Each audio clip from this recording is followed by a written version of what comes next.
So, if you want to know what it's like to own a 6th gen Camaro for 4 years, this is the video for you. And I'll be doing one of these every single year, except for the 3-year one. I was a little late, but anyways. What is it like owning a 6th gen Camaro for 4 years and it being your only daily driver, etc.? So, I'll start with background of this car particularly. This is a 2LT or 2017 2LT RS, the V6 with the 8-speed auto from GM. And I bought the car brand new back in 2017, in July of 2017, with 50 miles on it. Now today it has about almost 36,000 miles and many road trips on it. And we're gonna see how it held up. So we'll start with the exterior. When it comes to the exterior side, everything has pretty much held up pretty well. As long as you just take care of the paint, it'll last. GM's paint is rather thin, but just proper polishing, waxing, and washing procedures, and it should last for a long time. And then for record, this is hyper blue metallic as the color. They don't make this color anymore, which is kind of stupid of GM. They made Riverside Blue in 2019, and I don't think it looks as good. But anyways, so exterior modifications, etc. I don't like rice. So what I did is just some minor things that make the car look better, which is the LED side markers, the dark tail lamps, a dark RS badge, dark Chevy emblem, and then the dark blacked out GM third brake light. Still got the silver wheels kind of back and forth if I want to turn them black. I got the color match. This is a hyper blue RS symbol. And then this is a cover, but I will be replacing with the real GM Chevy badge. So, and that was put on in 2017. As you can see, it's done on pretty well. Otherwise, knock on wood, everything is held up fine when it comes to exterior. Nothing falling off, nothing goofy's happened. No bulbs went out, no headlights went out, nothing like that. So otherwise, it's excellent condition, nothing to worry. And like I said, just take care of your vehicle, and your vehicle will take care of you. How's the interior held up? Interior wise, everything is held up pretty well. It is this, like I said, this is the 2LT, so it's got the leather seats, it's got the leather on the door pad, leather down here, it's got the leather over here, it's got the heated cooled seats, and then the heated steering wheel. It's got the LED doors, or the spectrum lighting, and everything on the interior is pretty much held up pretty well. And oh yeah, this also lights up too, the door sill. So everything's held up pretty well. I've had the steering wheel replaced. It started peeling up here. This is a common issue with GM vehicles, although I think it was actually really my fault. I went a little too tough on the scrubbing it, and I think I kind of ruined the finish on it, but it's okay. GM replaces them for free anyways, before the 36,000 mile warranty was up. So, otherwise, the only thing that's been replaced in here was this. It had a odd, like, stitching and leather, like, almost like a stain, but it wasn't really a stain because this started also separating at the same time. But, otherwise, those are the only two, like, leatherette pieces that were replaced. That's the only two pieces in the entire car that were replaced at all. Oh, I lied, actually. The electronic parking brake was also replaced. The finish started peeling on it. And I lied also, this is a common issue. This will start peeling. What it is if you use anything that's like chemicaled on this, like Armor All, which I would never use anyways, but anything that's got like a shine to it, I guess is what you'd say, it eats the finish right up. So be warned, if you have a 6th gen Camaro, that will peel if you use anything on it besides soap and water or a steering wheel or leather cleaner. Anything that's tough or anything that makes it shine or anything to protect it, it will make that peel.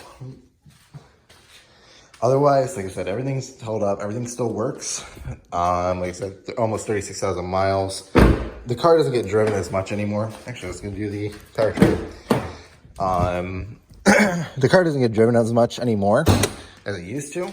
It usually gets driven maybe once or twice a week, and that's just a maybe. So, now the big one, powertrain. I don't know why I had such a hard time right there. Anyways, otherwise with powertrain, engine, excellent, knock on wood.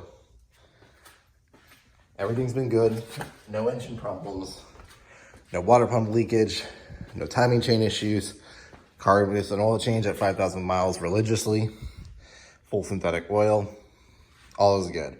Thought about switching this out to a cold air intake from GM, but I haven't decided yet. Otherwise, I use Mobil 1 for an engine oil. They say you can use AC Delco. AC Delco is running this car once, and it will never be used again in it. It's always going to be Mobil 1, and that's the bottom line. Now, the big thing with any of the GM's cars that have the Hydromac 8-speed. Oh man, I cannot remember the whole thing, but I know it's the Hydromac 8-speed or the 8L45, 8L90s. It's the transmission model type. That does have issues. So this car, back when it was brand new, I think it was around 1,000 miles, it developed the shutter. If you don't know what that is, you can Google GM 8-speed shutter. And basically what it is when you're driving on the highway, and usually in 6 or 8 cylinder mode, it will make almost like a rumbling sound in your, like it makes almost like a really weird, like you're going to rumble strips is the best way to explain it. And there's 2 ways to fix it. There's a fluid flush with the newest fluid from Mobil 1. If that doesn't work, that means that your torque converter is burnished or destroyed. And what you gotta do is you gotta replace the torque converter and get the new fluid. And that also includes a new filter. Now, normally this is under warranty, but if your car develops it after 5 years or 60,000 miles is the manufacturer warranty, you have to pay for it, and that is about $1,000 repair. So if we're buying a new or a used one, mostly I would work out if you're buying a used one, ask them to take it on the highway and go to over 55 miles an hour and just kind of watch the tachometer do a bouncing look at like 1,500 to 2,000 RPM. So if you see that and you kind of feel like you're going to rumble strips and the road is fine, that's the shutter. So my car did have that. I had the torque converter and the fluid replaced at like maybe 3,000 miles actually. I think I got 5,000 miles mixed up. And since then, knock on wood, it has been great. No issues at all. And actually I just lied there too. In 2020, March of 2020, right before everything went haywire,